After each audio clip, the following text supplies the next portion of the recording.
Narito na nga ang ating latest update tungkol mismo sa dumbbell.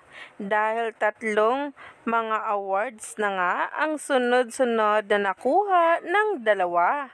Marami nga talaga ang nagsasabi na deserve ng dumbbell ang bawat awards na natatanggap at mga nominasyon kung saan ay talagang hindi nga tayo binibigo ng dalawa. Kaya naman, sabay-sabay nating tingnan at alamin ang nasabing post ngayon na nagtitrending na nga at pinag-uusapan tungkol mismo kay Donnie Pangilinan at Bel Mariano.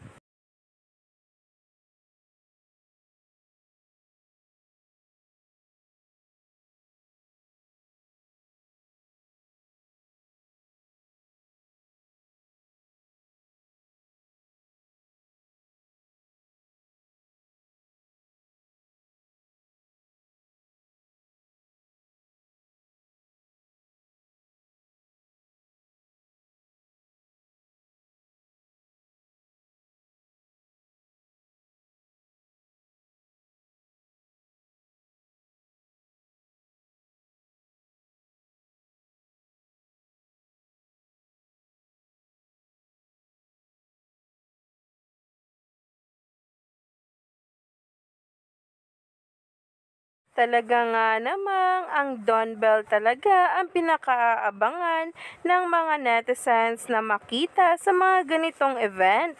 At talagang napaka-competitive talaga ng mga bula na pinapanalo nga ang ating mains. Kaya naman, stay tuned lang.